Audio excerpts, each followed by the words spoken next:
आचार्य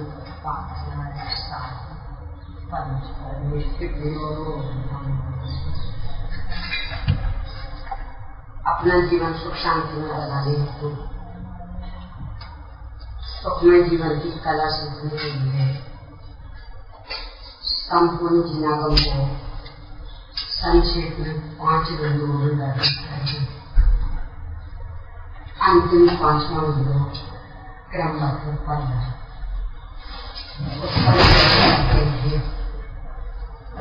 सब कुछ सुनिश्चित मान लेने पर अपने हाथ में क्या रहेगा, यानी पुरुषार्थ का क्या होगा, इस विषय पर अपनी चर्चा चल रही है। इसमें तीसरे बिंदु पर चर्चा चल रही है कि सर्वत्र पुरुषार्थ के 4 भेद माने। ज्ञानी क्या इनका स्वरूप मानते और अज्ञानी क्या, इस पर चर्चा करते हुए मोक्ष पुरुषार्थ पर अपनी चर्चा चल रही है। अज्ञानी तो देवगति की प्राप्ति को मोक्ष पुरुषार्थ मानता है, पर जहाँ मानसिक दृष्टि से मनुष्य आदि शेष 3 गतियों की अपेक्षा और अधिक दुख है, उसकी प्राप्ति पुरुषार्थ का फल कैसे हो सकता। इसलिए देवगति को पाना ये तो कोई मोक्ष पुरुषार्थ नहीं है। तो फिर क्या है, बंध का अभाव होना, स्वतंत्रता की प्राप्ति, स्वाधीनता की प्राप्ति, ये मोक्ष है। और उसके लिए किया जाने वाला पुरुषार्थ ये है मोक्ष पुरुषार्थ। इस संदर्भ में चर्चा करते हुए कल अपन मोक्ष के 4 भेदों में से दृष्टि मोक्ष को देख रहे हैं।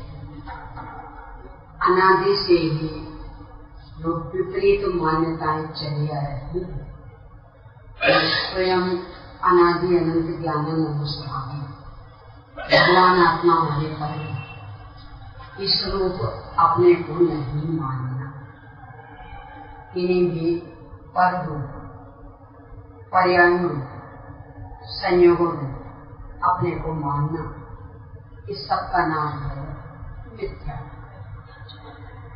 और इसका अभाव होना, इससे छुटकारा हो जाना, इसका नाम है दृष्टि मोक्ष।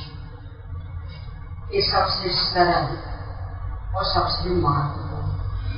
सरल तो इसलिए ये पूरी अंदर अंदर की क्रांति है, इसमें बाहर से कुछ भी लेना देना नहीं। और जिनको अपन अपना माने बैठे हैं, स्वयं उनकी ओर से ही ये गुरु के संदेश अपने को निरंतर मिलता है कि मैं तुम्हारा नहीं, तुम्हारी आगे में नहीं चाहिए। यदि आपको अपनी इज्जत बचानी है तो हमें अपना मानना छोड़ दो। तो उन्हें अपना मानना छोड़ना कठिन क्यों होगा? इसलिए तो महत्वपूर्ण इसलिए जब तक ये छुटकारा नहीं होगा तब तक बाकी छुटकारा असंभव है। मुख्य दरवाजा ही नहीं खुला तो अंदर अंदर हो सकते किसी कीमत पर कभी भी नहीं। विपरीत मान्यताएं यानी मोक्ष का मुख्य दरवाजा है पिता। अविरति आदि नष्ट होने के लिए अवसर नहीं, तो ये दृष्टि मोक्ष हो तब तक ही मूल मोक्ष आदि के लिए अवसर इसके मार्ग। अब आज शेष 3 पर अपनी चर्चा। दूसरे नंबर पर है मोह दोष। मोह या मुख्य रूप से 4 समूह। इसका पूर्णतया अभाव, राग द्वेष का पूर्णतया अभाव, इसका नाम है मोह दोष। कहाँ होगा? 10वें गुणस्थान का व्यय और 11वें या 12वें का उत्पादन। 10वें गुणस्थान का समापन और 11वें या 12वें का प्रकटन। यद्यपि 11वें वालों का मोह मोक्ष टिकने वाला नहीं है, और नियम से फिर मोहवादी बन जाए, पर उस समय तो है, भले उपशम रूप में सही, पर उस समय है, इसलिए उन्हें भी मोह मोक्ष के स्तर से देखा जाएगा। 12वें वालों के तो कभी व्यक्त तो होना ही नहीं है, और नियम से ऊपर ऊपर आगे आगे ही बढ़ना है, इसलिए वास्तविक मोह मोक्ष तो हुआ। क्या इसका फल? पूर्ण वितरागता, यथाख्याचा, परिपूर्ण सुखमय जीवन, ये इसका फल। और ये जहां हुआ छायक वाला मोक्ष, यानी 12वां गुणस्थान हुआ, तो अब नियम से अनंत चतुष्टय की प्राप्ति होनी है। 13वां गुणस्थान होना है, और आयु प्रमाण वहां रहते, आयु 6 होते साथ ही 14वां गुणस्थान सिद्ध भगवान सिद्ध दशा की प्राप्ति। मात्र आयु में ये जो 5 ह्रस्वाक्षर, इनके उच्चारण में जितना समय लगेगा, बस उतनी ही देर को 14वें गुणस्थान में इतना है, और तत्काल मोक्ष।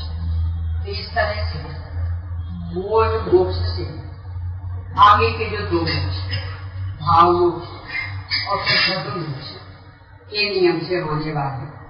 यदि वह मोह मोक्ष शपथ वाला हुआ, यदि उपशम वाला हुआ तो गिर सकते हैं, और गिर करके कुछ कम अर्ध पुद्गल परावर्तन काल तक भी रह सकते संसार में, पर अपन उनकी चर्चा नहीं करें, अपन तो छपक वालों की चर्चा करें। तो मोह मोक्ष यानी सभी प्रकार के विकारों का पूर्णतया अभाव, 10वें का व्यय, 12वें का उत्पादन। जिनके मोह मोक्ष हुआ, यानी संपूर्ण विकारों से छुटकारा हुआ, पूर्ण सुखमय दशा हुई, अंतर मुहूर्त बाद नियम से वे अरहंत परमेश्वर बन जाते, यानी अनंत चतुष्टय संपन्न हो जाते, 9 केवल लब्धियों से संपत्ति हो जाती। इसका नाम है भाव मोक्ष अथवा जीवन मोक्ष। नाम तो और भी बहुत सारे हैं, पर मुख्य नाम अपन देते हैं भाव मोक्ष या जीवन मोक्ष। ये अनंत भगवान, अनंत चतुष्टय संपन्न, ये दशा 13वें और 14वें में रहती, 12वें का व्यय और 13वें का उत्पादन। यहाँ से दशा प्रकट हुई, और 14वें के व्यय पर्यंत ये भाव मोक्ष दशा, जीवन मोक्ष, अनंत चतुष्टय प्रकट हो गया। परमात्मा संज्ञा मिल गई, पर अभी सकल परमात्मा, शरीर सहित परमात्मा अनंत सुखी हो गए, पर अव्यवहार सुखी नहीं। यद्यपि धर्म तीर्थ का प्रवर्तन उनके माध्यम से होने लगा, पर अभी परिपूर्ण आदर्श दशा प्राप्त नहीं हुई। आदर्श होते हमेशा सिद्ध होता। कारण क्या? औदैर्य भावों में तो विविधता होती है, कैसे उनका अनुसरण करेंगे? और औदैहिक भाव तो स्वयं ही विकृति, पहले किए हुए अपने अपराधों का फल, तो उनका अनुसरण कैसे किया जा सकता है? इसलिए अनंत भगवान आदर्श नहीं होते, आदर्श सिद्ध भगवान, अशरीर सिद्ध भगवान आदर्श तुम। जब अनंत भगवान ही आदर्श नहीं, उनका भी दिखने वाला जीवन अनुकरणीय नहीं। जो नहीं दिख रहा वो तो अनुकरणीय, और वो हम देख ही नहीं पा रहे ना, तो अनुकरण कैसे करेंगे? और जो दिख रहा उनका विहार है, खड़गासन है, पद्मासन है, समोसरण आदि, दिव्यध्वनि आदि, ये दिख रहे। तो ये औदिक भाव के कार्य कर्म के उदय में होने वाली दशाएं, तो वो तो स्वयं ही अपराध का फल, तो उनका अनुसरण कैसे किया जा सकता? और जो अनंत चतुष्टय प्रकट हुआ वो तो दिखने वाला है नहीं, तो जो दिख नहीं रहा उसका अनुसरण कर सकते, पर जो कि दिख ही नहीं रहा तो अनुसरण कैसे करें? और जो दिख रहा है वो कर्म के उदय का फल है। कर्म का उदय बंध की निशानी, बंध हमारे अपराध की सूचना देने वाला, क्योंकि अपराध नहीं किया होता तो कर्म कैसे बनते? बनते नहीं तो उदय में नहीं आते। तो उदय में चलते दिख रहे, इसका मतलब हमने पहले अपराध किया था। अपराध वाली दशा आदर्श कैसे हो सकती? अनुकरणीय कैसे हो सकती? जब अरहंत भगवान की दिखने वाली दशा अनुकरणीय नहीं है, तो उनसे नीचे जो परमेश्वर आचार्य उपाध्याय साधु परमेश्वर, उनकी दिखने वाली दशा को अनुकरणीय कैसे? और उनसे नीचे गृहस्थ जीवन, उनकी दिखने वाली दशा को अनुकरणीय कैसे? यानी आदर्श होते हैं एकमात्र सिद्ध भगवान।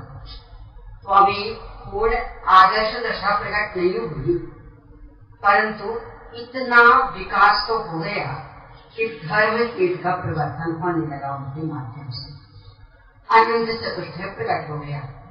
इसलिए भाव मोक्ष हो गया, जीवन मोक्ष हो गया, और अभी पूरा मोक्ष नहीं, कुछ कम। ये 13वें और 14वें गुण स्थान बाकी।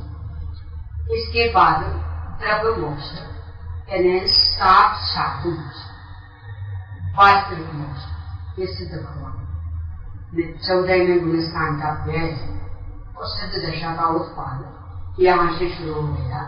द्रव्य मोक्ष अथवा साक्षात मोक्ष, और कब तक रहेगा? रही अनंता यथा तथा शिव परिणाम, यहाँ तक रहेगा। इस तरह से अपन ने मोक्ष के 4 भेद देखे। इसमें विशेष जो इससे काल में दृष्टि मोक्ष होता है,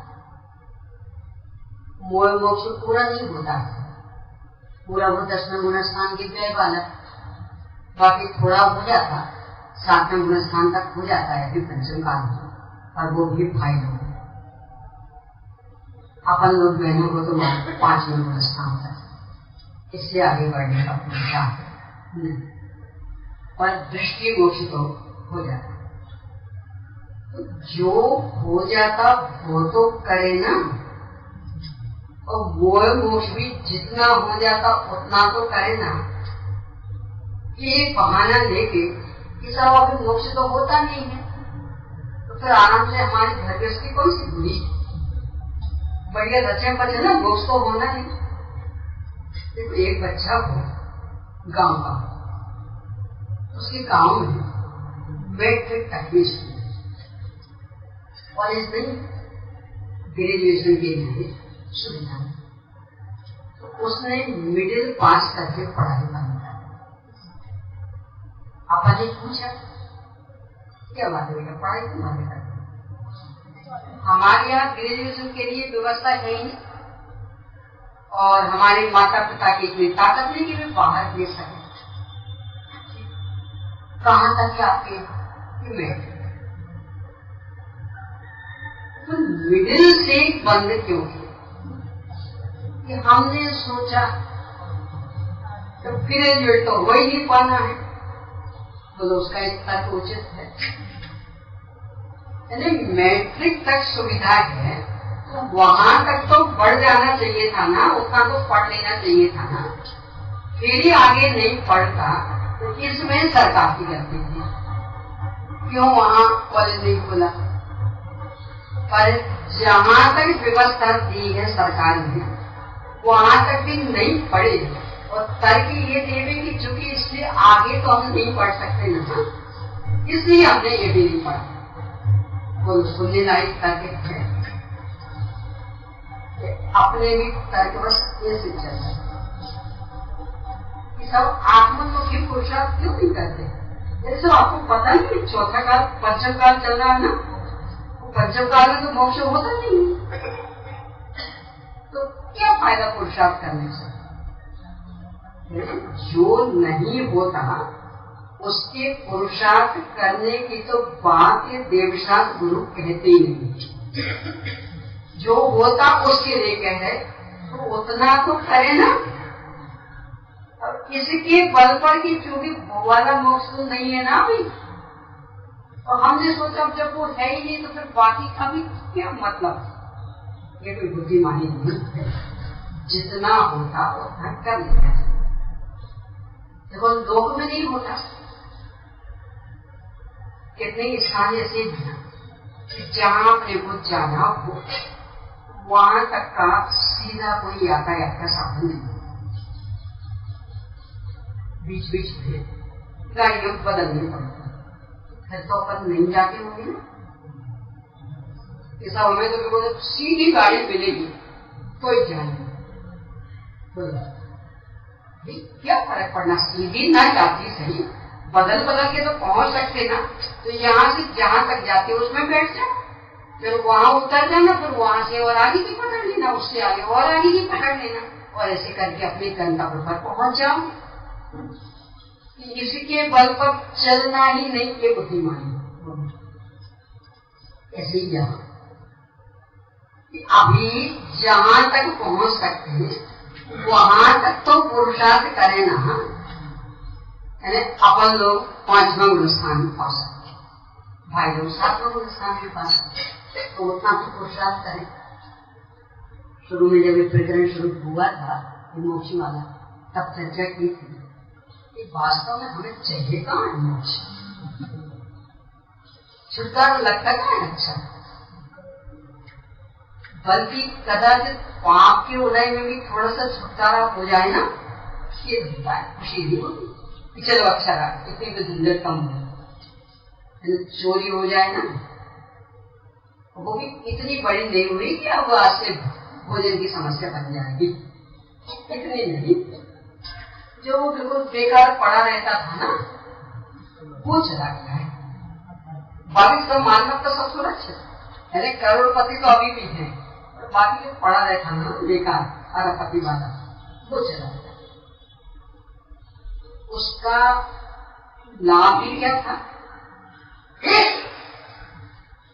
क्योंकि करोड़पति के हिसाब से तो आपकी दिनचर्या वैसी बढ़िया बन गई, अब वो तो एक्स्ट्रा पड़ा था, चला गया तो चला गया।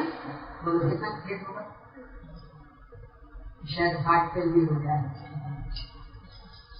कितना खेत। खुशी मनाओ, छुटकारा हो गया। व्यर्थ की चिंता थी, भोग तो पानी रहती, अब ऐसा और नीचे आ जाए, एक करोड़पति से लखपति हो गया। तो खाली तो मोह तो लाखों नहीं होता है, करोड़ों में तो होता है। करोड़पति तो बस नाम पड़ता है, भोगने के लिए खर्चा कितना होता बोलो? आप कितनी बढ़िया से बढ़िया गाड़ी ले रहे, कितने की आएगी?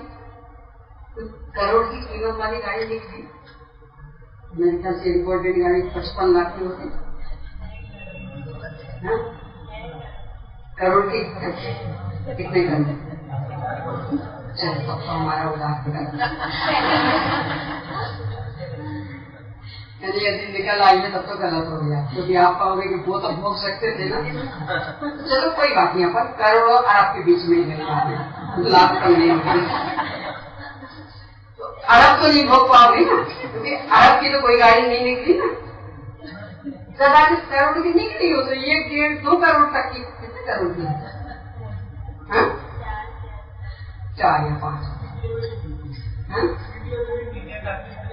इंडिया में नहीं है तो आप तो इंडिया में रहे, इंडिया की बात करो। चलो 20 की ले लो, 20 तक की ले लो, 50 करोड़ की तो नहीं है ना, तो अरब का तो प्रश्न नहीं ना। अब जो वो अरब रुपए थे वो तो बिल्कुल एक्स्ट्रा ही पड़े थे ना। कोई बिल्डिंग ऐसी है अरब की आपका एक, जिसमें आप एक फैल कर सकते हैं, कोई दूसरे को नहीं देंगे, और अरब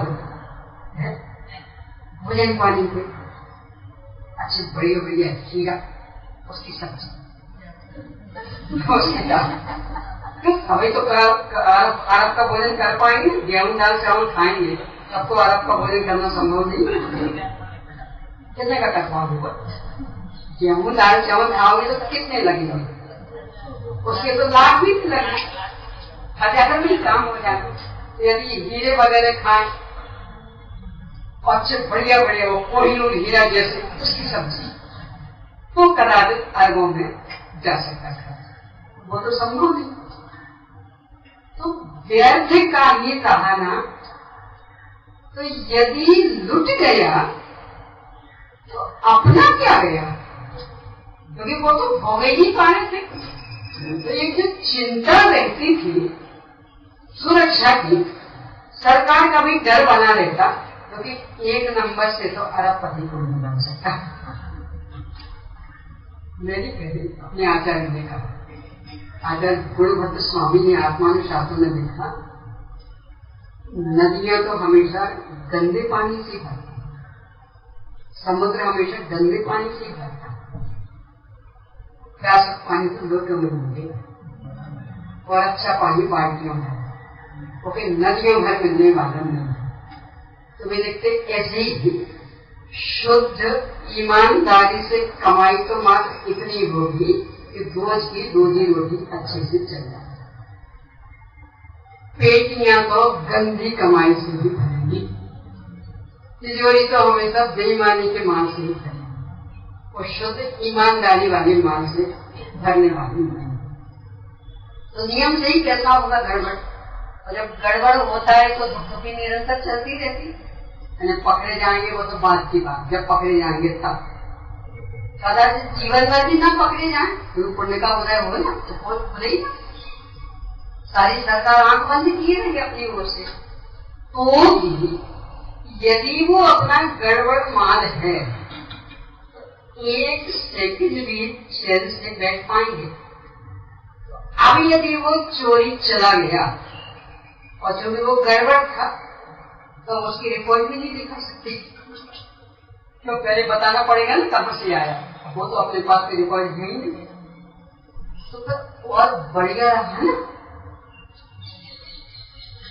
रिपोर्ट लिखाने लायक स्थिति में नहीं, तो और बढ़िया है, झंझट खत्म, खुश हुआ ना, तो बहुत ही खुशी, तो कहां छुटकारा चाहता। कहते हैं कि हमें मोक्ष पसंद है, पर अंतर मन से सोचेंगे तो रंच मात्र मोक्ष नहीं चाहिए लगता, और जितने अधिक अधिक बन जाए उतना बढ़ जाए। सोने की एक चूड़ी,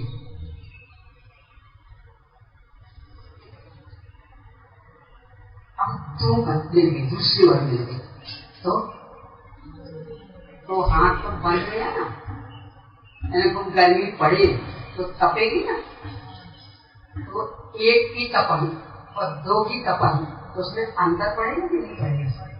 तो 2 की तपन में ज्यादा तपेगी।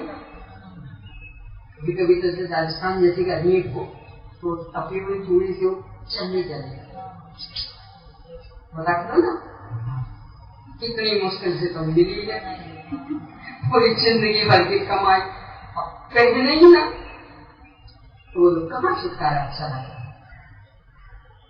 यानी किसी कीमत पर भी नाक कान में पहने हो, कदाचित छिटक के चला जाए कोई, तो नाक कान कट भी जाए तो भी छुटकारा अच्छा लगा। तो देव शास्त्र की शरण में आते हैं, कहते थे कि हाँ मैं मोक्ष चाहिए, मुमुक्षु हूँ। कैसे मुमुक्षु? तो हमारी रजिस्टर संस्था है ना मुमुक्षु, उसमें बस कितने मुमुक्षु हैं, बाकी तो मोक्ष की इच्छा रंच मात्र नहीं, जितने अधिक बने उतना बढ़िया। इसलिए पुरुषार्थ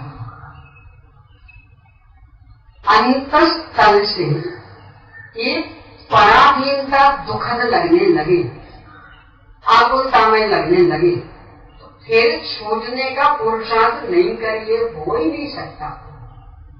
तोता होगा ना, तोता, और यह सोने के पिंजरे में रखना और बढ़िया बढ़िया मेवा मिष्ठान खाने देना, उसकी मन पसंद काजू वगैरह उसकी ज्यादा अच्छे लगते हैं, वो ही रखना।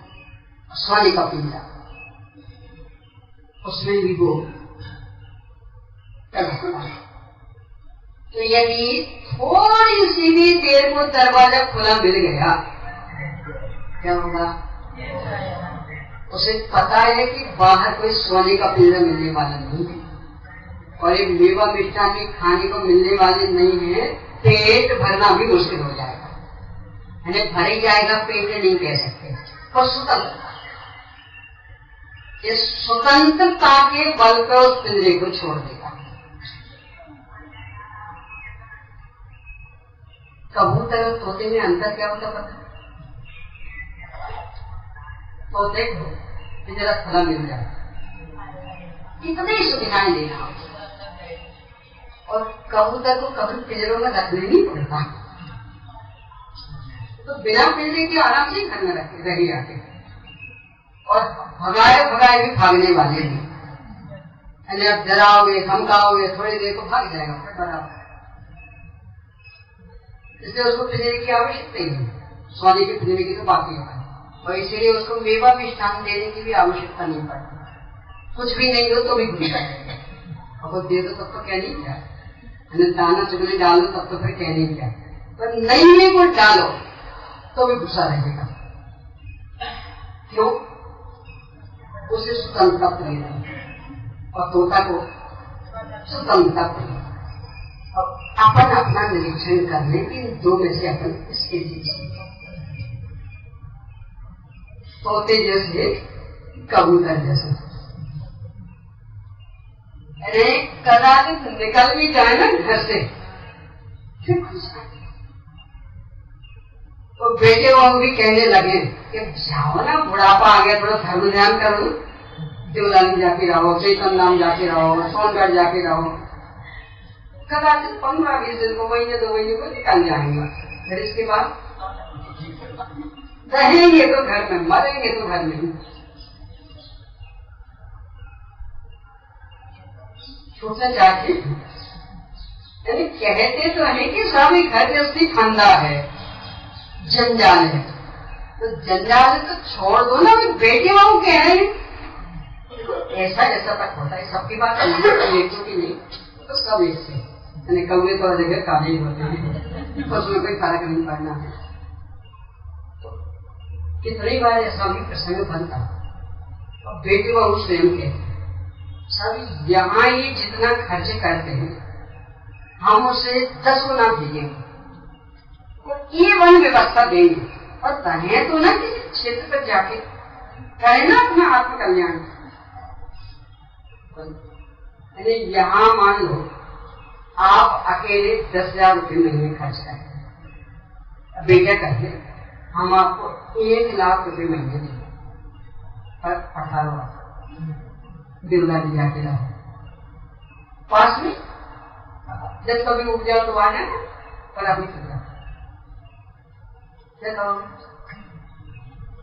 कितनी मुश्किल से तो घर गृहस्थी जोड़ी है, एक चीज कर दी, कितनी मुश्किल से बहू मिली है, कितनी मुश्किल से पोते का मुंह देखने को मिला और अब हमें भगा रहे हो, तो जाने को तैयार हो।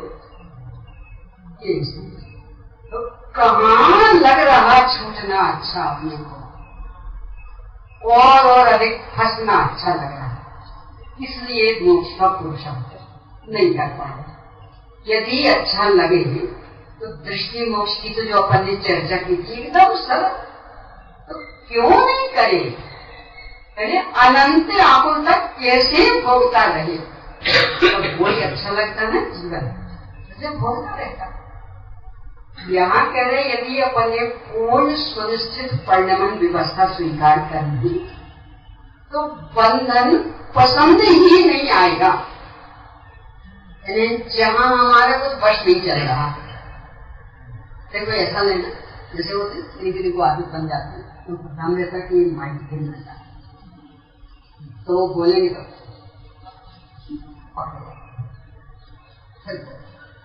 अब किन्हीं समझाए।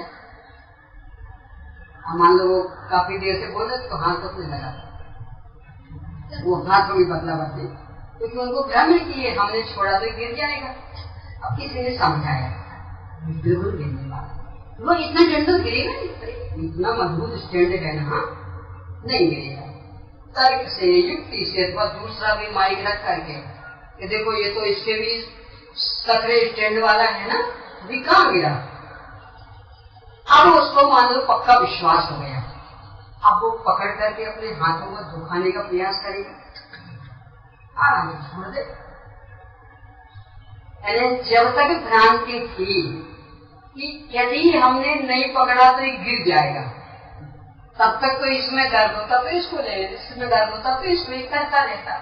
और जैसे ही पक्का विश्वास हो गया कि एक गिरने वाला नहीं, तो अब तक कितना काम करेगा, कैसे अपन कि जब तक ये लगता था कि हम ही सब कुछ कर रहे हैं, कि गृहस्थी कौन चला रहा, दुकान कौन चला रहा, हम शरीर को व्यवस्थित कौन किए है हम।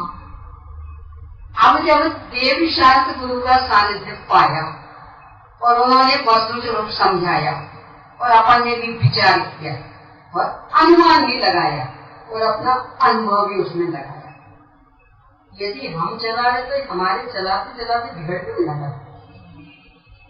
बिगड़ता नहीं बिगड़ता। यदि हम कमाई कर रहे हैं तो उदाहरण दिया था शुरू में आज पुरुषार्थ 15 साल की उम्र में कुछ ही अनुभव नहीं, कोई बुद्धि नहीं, मार्केट वैल्यू भी नहीं, कुछ नहीं, 70 से वो गया बीता जीवन। उस समय धंधा शुरू किया और जो किया मिट्टी छुई तो सोना होगा, इतनी कमाई की और खूब कमाई को शून्य में से कमाई की और इतने आगे तक यानी अरबपति बन गया। अब आज 60 मार्केट वैल्यू खूब हो गई, एक फोन घुमाए उतने पे कहीं से भी किसान 15 करोड़ रुपए, हाँ तो काफी सब काल 15 करोड़ रुपए मिल जाते, इतनी मार्केट वैल्यू है। और अनुभव भी और सामर्थ्य भी, ज्ञान भी बहुत हो गया। अब घाटा क्यों लगने लगा? आप कमाते थे ना, क्यों लगने लगा? ये सब अपने अनुभव यानी शरीर संबंधी थी कि जब बचपन में बिल्कुल इसका ख्याल नहीं रखते थे। माँ कहती थी बेटा गर्मी में नहीं घूमना, बहुत धूप है नहीं खेलना, तो माँ लेती कहते बेटा ठंड है बिना कपड़ों के बाहर नहीं निकलना, और अपने तो कपड़े मानो बुरे लगते, परवाह करते थे शरीर में, और फिर भी दिन गुना रात सुनना पड़ता है। और अब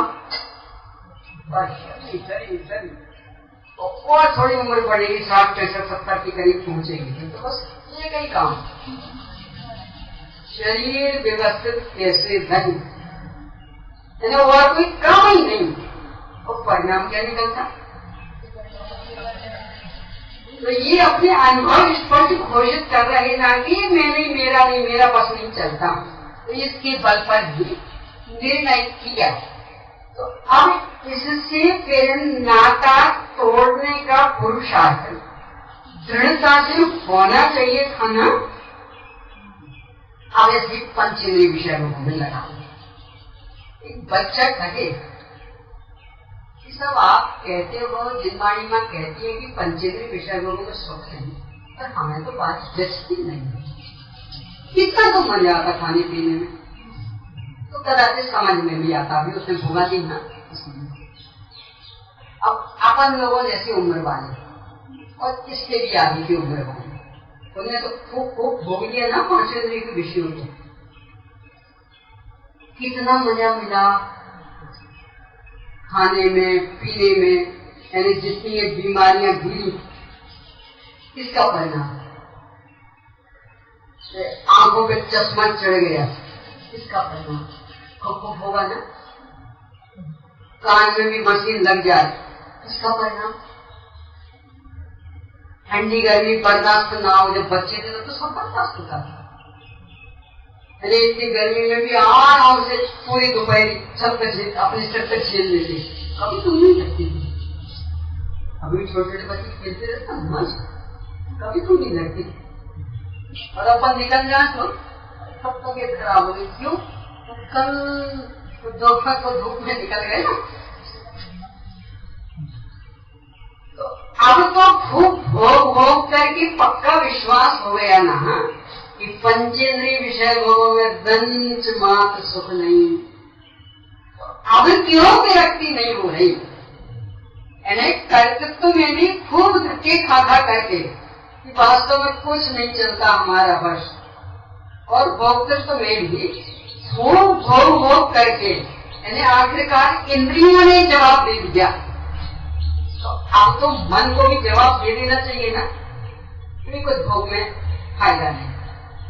ऐसे अधिकार आदि खूब प्रयास करके देख लिया, पर किसी ने एक भी नहीं मानी। जहां से देखो वहां से उल्टा ही उत्तर मिला। आपको क्या करना? आपने अपनी जिंदगी नहीं बनाई अपने हिसाब से, तो हमें अपनी जिंदगी बनाने का अधिकार नहीं है। हम आपके हिसाब से चले। जब आपने अपने हिसाब से अपना जीवन बनाया तो हमें भी स्वतंत्र छोड़ो, हम अपने हिसाब से अपना जीवन बनाएंगे। यदि सही समय भी देने जाओगे तो ये उत्तर नहीं बेटा, हम अपने अनुभव तुम्हें देना चाहते हैं। यही तर्क होता ना अनुभव। वो बेटा क्या कहेगा? आपके बात सही है, पर स्थिति है कि अपने को फिर भी अक्कल नहीं आती। यानी वो बेटा कहेगा आपने अपने माता पिता के अनुभव से कितना समझ लिया था। आखिरकार अपने बल पे खड़े हुए थे ना, तो आपने अपने बल पे खड़े हो सकते, तो हमको इतने पागल नहीं है, हम निकम्मे नहीं है, हम तो आपसे भी ज्यादा नहीं हो, तो हमें अपने बल पे खड़ा होने दो। यानी किसी को अपने अनुभव की आवश्यकता नहीं। तो सब तरफ से ये मिल रहा है, क्यों नहीं मोह तोड़ते? यानी सामने वाले को अनुभव चाहिए नहीं, हम नहीं तो बेटा अनुभव अनुभव अनुभव धक्के ना खाओ इसलिए हम दे रहे। जितना व्यक्ति धक्के खा करके सीखता है, हजारों लाखों के अनुभव से नहीं सीखता, इसलिए उसके स्वयं धक्के खाएंगे। देखो पशु की वृत्ति अपना दे, मनुष्य का बच्चा हुआ ना तो मानत नहीं, खिलाने में पिलाने में खड़े करने में बिठाने में, और फिर भी बच्चा चोट खाएगा। और पशु का बच्चा गाय कभी उसे सहारा नहीं देगा अपने पशु। अरे दूध पीने को सहारा नहीं देगा, यानी गाय तो बस खड़ी। वो बच्चे को अभी उतना ज्ञान तो है नहीं, कभी गले के यहाँ मुंह मारता दूध पीने के लिए, कभी आगे के पैरों के यहाँ मारता। गाय तो चुपचाप खड़ी है, उसे पता बेटा खोज लेगा और बराबर वो ऐसा स्थान पहुंच के दूध पीने लगता है। तो उसे अपनी अक्ल के काम लेना, अपने आप पहुंच जाएंगे। गाय परेशान नहीं होती, परी मम्मी बेटे के पीछे पीछे वो के लिए घूमेंगे, बेटा भी और ज्यादा परेशान करता। तो ऐसे मुफ्त के नौकर मिल जाए तो वो भी पीछे छोड़ेंगे। हर चीज में लगाना, यानी पशु कभी भी अपने बच्चे के पीछे इतना हाथ धोके नहीं पड़ेगा। इसलिए बच्चे बहुत जल्दी स्वावलंबी हो जाते हैं। और एक मनुष्य अपने बच्चों के पीछे इतना अधिक पड़ेगा कि इतने बड़े भी हो गए हो तो भी स्वावलंबी नहीं हो पाएगा। तो अपने यहाँ से अपने कपड़े धो लेते कितने साल के हो गए? आचार्य कुंद स्वामी ने 11 वर्ष में दीक्षा दी और आचार्य भीमसेन स्वामी ने तो 8 वर्ष में, और ये तो 13 वर्ष के अभी बहुत छोटे। और भी अभी इनसे बड़ों से पूछे ना, विदेश में कैसे पूछे तो वहां रहना पड़ता तो वहां खो लेते, पर यहाँ तो यहाँ तो मम्मी है ना, यहाँ को हम अपने यहाँ से करें। यानी इतनी उम्र तक भी स्वावलंबी नहीं हो पाते। तो वो तो क्या पाया आपने, और बच्चों को भी क्या दिया? विकलांग बना दिया होगा। यानी अपने कर्तृत्व के अहंकार को पुष्टि करने के लिए बच्चों को विकलांग बना दिया। हम करेंगे, अच्छा नहीं जानता, हम करेंगे, वो बिगाड़ देगा, हम करेंगे। उसको ना बात समझ लिया, करते रहो। और पशु नालाज बड़ी बच्चा सीख देगा, लेकिन थोड़ी परेशान हो जाए तो परेशान। जितना अधिक परेशान होके सीखेगा, समझ लेना उतना अधिक वो जल्दी स्वावलंबी बनता है। ये सब बातें अपने जीवन में आए दिन अपन देख रहे कि नहीं देख रहे। वैसे बच्चे से कहते रहना, बेटा पढ़ो, बेटा पढ़ो, फेल हो जाओगे, बेटा पढ़ो, और उस दिन जो है शैतान नहीं पास हो जाता है, उल्टा अकड़ बता है। मम्मी आप कहते हो पढ़ोगे नहीं तो फेल हो जाओगे, हम इतना खेलते हो फिर भी देखो इतने बढ़िया नंबर, और अगली बार आप टोकोगे तो कोई यही जवाब देगा, तो सुनेगा ही नहीं।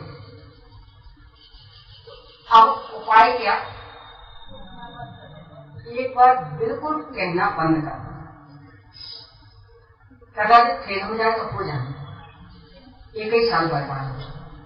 पर अब इसके बाद आपको कभी नहीं कहना पड़ेगा, और इतना मन लगा के पड़ेगा तो सब होगा, तो फर्स्ट क्लास पर गोल्ड मेडल पाएगा वो।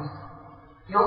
वो स्वयं धक्का काफी सीखा, वो स्वयं के बल पे सीखा। तो अब उसका वो सीखा हुआ कभी असफल नहीं होगा। और आप अपने बल पे सिखाना चाहोगे तो अपना मखौल उड़ाएगा वो, मानने वालों को नहीं।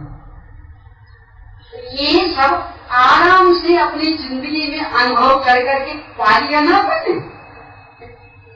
कोई हमारे अनुभवों का लाभ लेने को तैयार नहीं, कदाचित सीख भी लेगा तो भी उपयोग नहीं करेगा, और स्वयं चोट खा जाएगा, फिर सतर्क हो जाएगा। क्यों माता का पाना फिर? तो सुनिश्चित व्यवस्था को स्वीकार कर लेने पर इस निष्कर्ष पर पहुंचेंगे, और परिणाम निकलेगा अंतरोन्मुखी पुरुषार्थ, उसका फल निकलेगा दृष्टि, तो अनंत आकुलता समाप्त। तो आकुलता काम बढ़ने बिगड़ने को लेकर के नहीं होती, अपेक्षाएं में भंग होने को लेकर। पहले भी वो उदाहरण दिया था ना, यात्रा का, तमिलनाडु की यात्रा। वो तमिलनाडु की गाड़ी निकली थी, नहीं मदद की थी अपनी, और एक सगे भाई की गाड़ी निकली थी, उससे भी मदद नहीं की, मदद दोनों ने नहीं की थी। वो सच पर आया था, क्यों? मदद तो दोनों ने नहीं की थी, पर वो तमिलनाडु में हमारा सरकार, हमारी भाषा तक का तो है, क्यों करे मदद? तो मध्यस्थ, उस सगे भाई की गाड़ी निकली तो मदद भी दिया उसने। अब कितने आंख बुरे हो जाते, क्यों? चूंकि हमने सगा भाई माना, इसलिए अपेक्षाएं बहुत बहुत बिठा रखी। अब वो अपेक्षा भंग हो गई, इसलिए अनंता होता है। काम तो दोनों में नहीं हुआ। गाड़ी बिगड़ी पड़ी तो बिगड़ी ही पड़ी, चाहे वो तमिलनाडु वाला निकल गया हो चाहे सगा भाई निकल गया हो, गाड़ी तो चालू नहीं हुई। पर तमिलनाडु वाले से कोई अपेक्षाएं नहीं थी तो अपेक्षा भंग वाला दुख भी नहीं हुआ, और अपने सगे भाई से अपेक्षाएं थी तो अपेक्षा भंग वाला दुख हुआ। तो जो कषाय फड़की वो गाड़ी चालू नहीं होने के कारण या अपेक्षाएं भंग होने के कारण। और अपेक्षाएं कब करते हैं? जब अपना मानते हैं। और एक क्रमबद्ध पर्यावरण वस्तु स्वरूप क्या बताता? वस्तु मात्र एकत्व विभक्त स्वभावी, वे एकाकी एकत्व लिए सभी ही आते, हम न किसी के कोई न हमारा, झूठा है जग का व्यवहार। अब अपेक्षा भंग होने की समस्या बनेगी, अब दुख होगा। काम बन जाए तो ठीक और नहीं बने तो नहीं। बेटा सुन ले तो ठीक और नहीं सुने तो ठीक। क्यों? हम तो पहले ही जानते थे यहाँ कोई किसी का नहीं सुनेगा। अब क्या करें? तो सुन लिया तो नहीं सुना तो हमें तो पहले से पता था, हमने इसके लिए कहा ही नहीं था। हम तो अपने विकल्प की पूर्ति के लिए कहा था। आप सुन के सुधर जाओ इसके लिए कहा ही नहीं था। इसमें 50 पैसा की चल रहे हैं आएगा अनुकंपा का शब्द।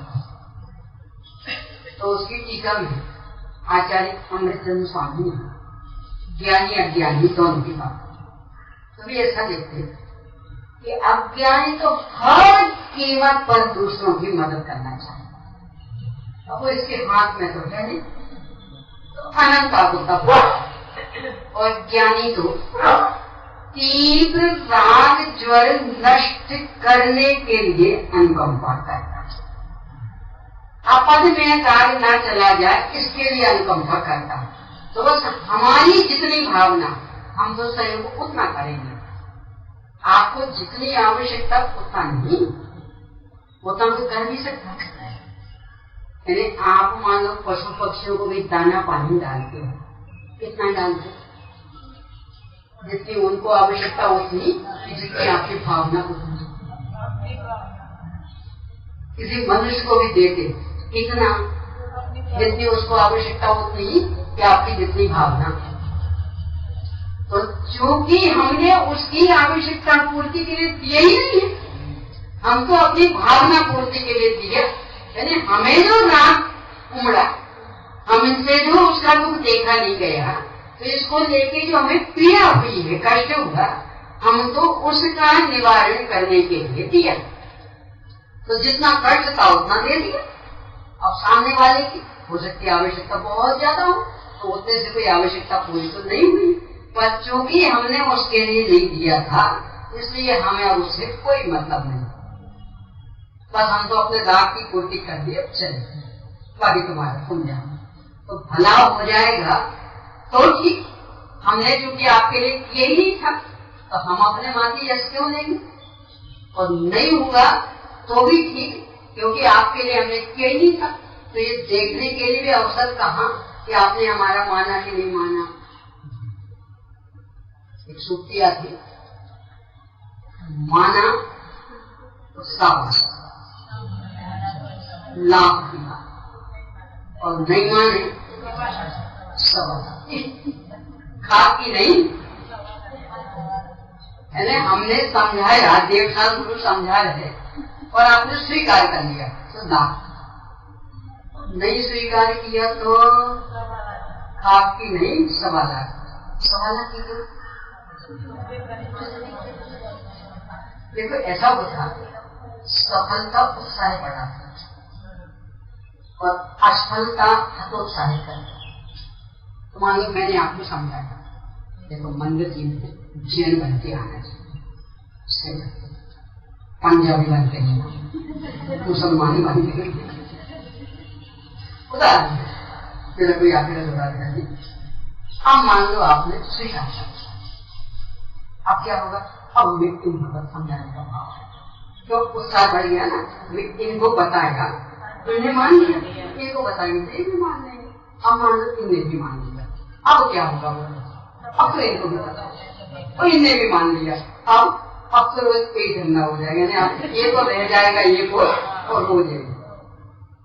तो क्या होगा? अब उल्टा दे दें कि मैंने आपसे कहा खूब अच्छे से मानो को अकेले में पूरे घर की उसकी देखे और आपने नहीं। अगले दिन मैंने मंदिर में देखा, फिर आप घर पे मिले, फिर अगले दिन मंदिर में देखा तो फिर वैसे के वैसे। अब थोड़ा सा कहा माता बोल रहे, अब फिर एक दिन और समझाया, फिर भी वैसे के वैसे। अब बाद में इनको भी देखा, ये हमारे ऊपर इतने समर्थ है और इतना समझाए तब नहीं माने तो वे तो हमारे ऊपर समर्पित नहीं, तो वे तो मानेंगे। अब कहने का भाव थोड़ा ठंडा होता नहीं होता, यानी सफलता मिलती रहे अपने विकल्प की पूर्ति में और अधिक करने का भाव जगता है, और विकल्प की पूर्ति नहीं हो तो वो विकल्प टूटना शुरू हो जाता है। आपने मान लिया, इनने मान लिया, और समझा तो और मान लेंगे, संस्कृति अपनी सुधर जाएगी तो और ज्यादा भाव आएगा। और एक को समझाया बिल्कुल नहीं माना, दूसरे को समझाया बिल्कुल नहीं माना, तीसरे को समझाया बिल्कुल नहीं माना, तो धीरे धीरे धीरे वो समझाने का भाव घाटा का तो आराम से पहले विकल्प परिश्रम करता था, उस समय इसमें क्या था, धीरे धीरे धीरे इसकी पूरी निरर्थकता भाषित होने लगेगी। यहाँ तो पत्थर के ऊपर पानी डालने जैसा कोई फायदा तो है, पानी बर्बाद करो, अपने उपयोग को अपने में लगाओ, ये स्थिति बनेगी तो सवाल घाटा। तो ज्ञानी फिर इस तरह से परिवर्तन करेगा, यानी सुनिश्चित परिणाम व्यवस्था स्वीकार हो जाएगी।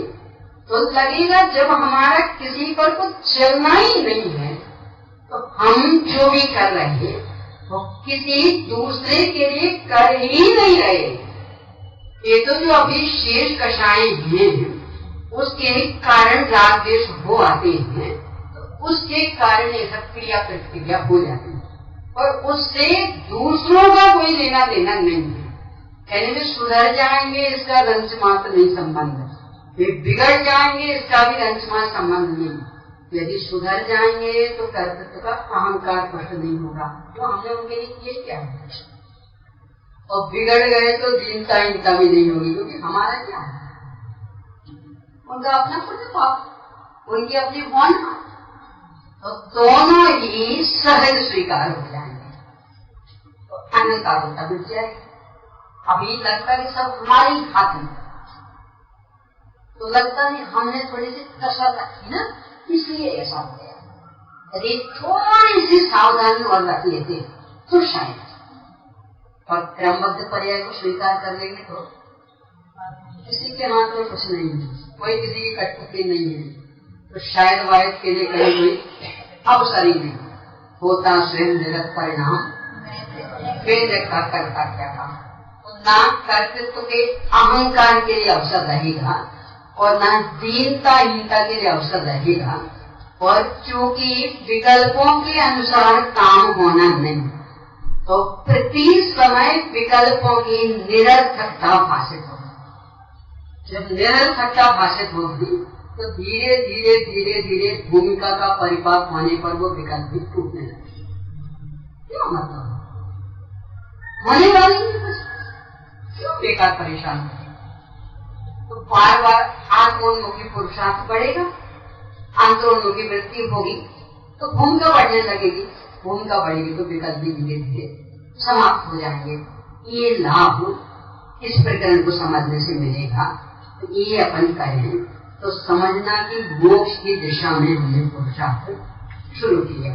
तो सबसे पहला था ना धर्म पुरुषार्थ, वस्तु के स्वभाव को समझना, तो वो समझा तो परिणाम होते होते मोक्ष पुरुषार्थ के रूप में फलित हो जाएगा। इन्हें संयोगों का स्वभाव समझे, वस्तु मात्र का स्वभाव समझे तो लगेगा यहाँ कोई किसी का सुनने वाला नहीं। क्यों? सुतः परिणमति वस्तु के क्यों करता बनते जाते वो और नहीं परिणाम रहा। अब हमारे हाथ में क्या रहा? ये वृत्ति देखें।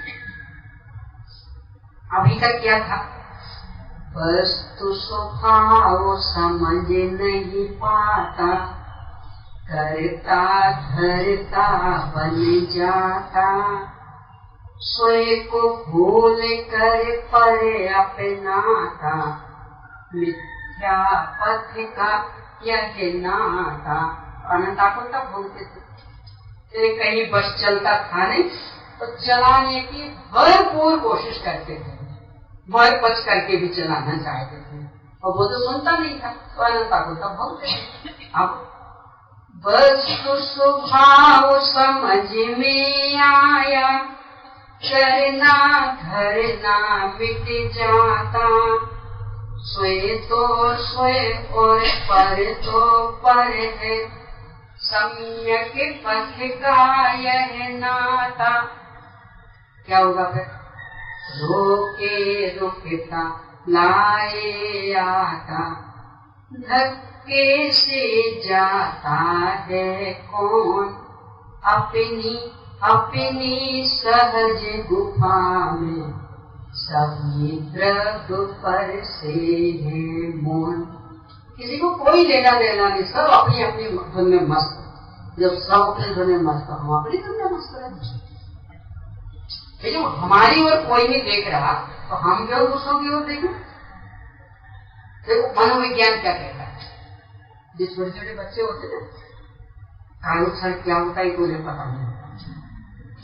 तो मान लो बड़े बड़े सब आंख बंद करते हैं, अब वो देखे सकते हो क्या कर रहे हैं, इनकी भी आंखें बंद, इनकी भी आंखें बंद, इनकी भी आंखें बंद। तो वो भी क्या करता? जब कोई हमारी ओर देख ही नहीं रहा तो हम इनकी ओर क्यों देखें? तो ये अपनी ओर देख रहा तो हम भी अपनी ओर देखें। जब सारा विश्व अपनी अपनी धुन में मस्त है, यानी शरीर को हमसे कोई मतलब नहीं कि हम इसके संदर्भ में क्या सोच रहे हैं, कितने परेशान हो रहे हैं, तो अपनी धुन में मस्त। अपना कर्तव्य क्या होना चाहिए? अपना मस्त हो जाए। ये हमारा नहीं सुन रहा तो हम इसके पीछे क्यों पड़े? देखो बिल्कुल लौकिक न्याय है और हर क्षेत्र का। पहले कुछ समय तक किसी के पीछे पड़ना फिर भी ठीक है, पर ज्यादा किसी के पीछे पड़ने लगोगे तो छोटा सा बच्चा भी आपको कहेगा। ये जब वो सुनता नहीं, मैंने मान लो उदाहरण के लिए आप इनके अंदर से बेल बने तो पता लगे कौन है, और वो मिलना नहीं चाहते तो बोले द्वारा मोबाइल घुमाया, उसमें तो नंबर ही आ गया, समझ कौन है बोले। आप 5-7 मिनट तक इंतजार करते करते वापस आ बच्चे को बताया, आप बोले आप जाके 1 घंटे बाद। बच्चे क्या करेगा? फिर भी आपने नहीं सुना उसका, चले गए, हालांकि वही थी, फिर लौट के आया। बच्चे ने पूछा, आपने कहा अब फिर दीवार कहा, अब क्या कहेगा बच्चा?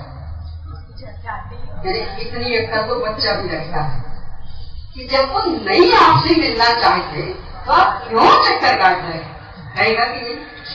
तो शरीर जब हमारा नहीं सुनना चाहता, एक बच्चा भी कहेगा कि आप उसके पीछे क्यों लगे? ये संयोग हमारे नहीं सुनते तो आप क्यों पीछे लगे? इसके बल पर मोक्ष पुरुषार्थ शुरू हो जाए। जब कोई भी पदार्थ हमारा नहीं सुनता तो हम उसे क्यों सुनाएं? और हमारा कुछ नहीं होता तो फिर भी बात समझ में आती है, सब क्या करें, कहाँ गए?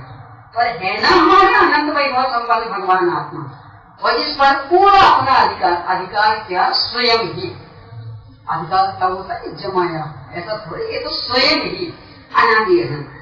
तो कौन ऐसा होगा कि जो इसको तो अपना नहीं माने, वो जहां अपना बस नहीं चल रहा उसे अपना मानता है।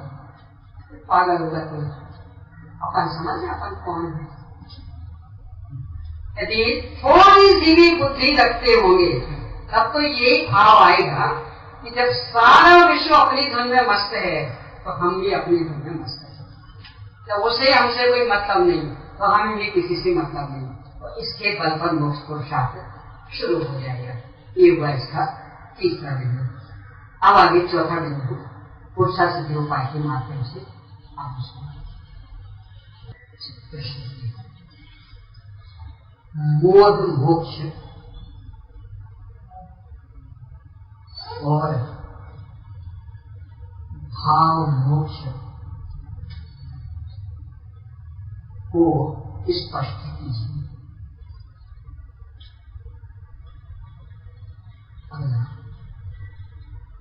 द्रव्य मोक्ष को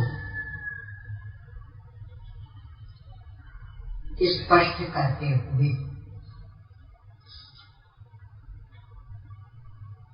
मानी तो लाख की, मानी तो लाख की और नहीं मानी तो 1.25 लाख की, इसका भाव स्पष्ट कीजिए।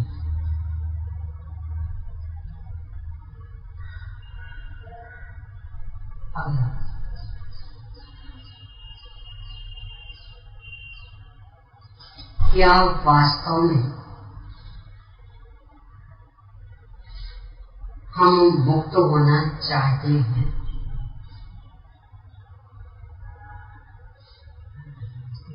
यदि चाहते होते तो हमारा जीवन कैसा होता? अत्यंत संक्षेप में बताओ।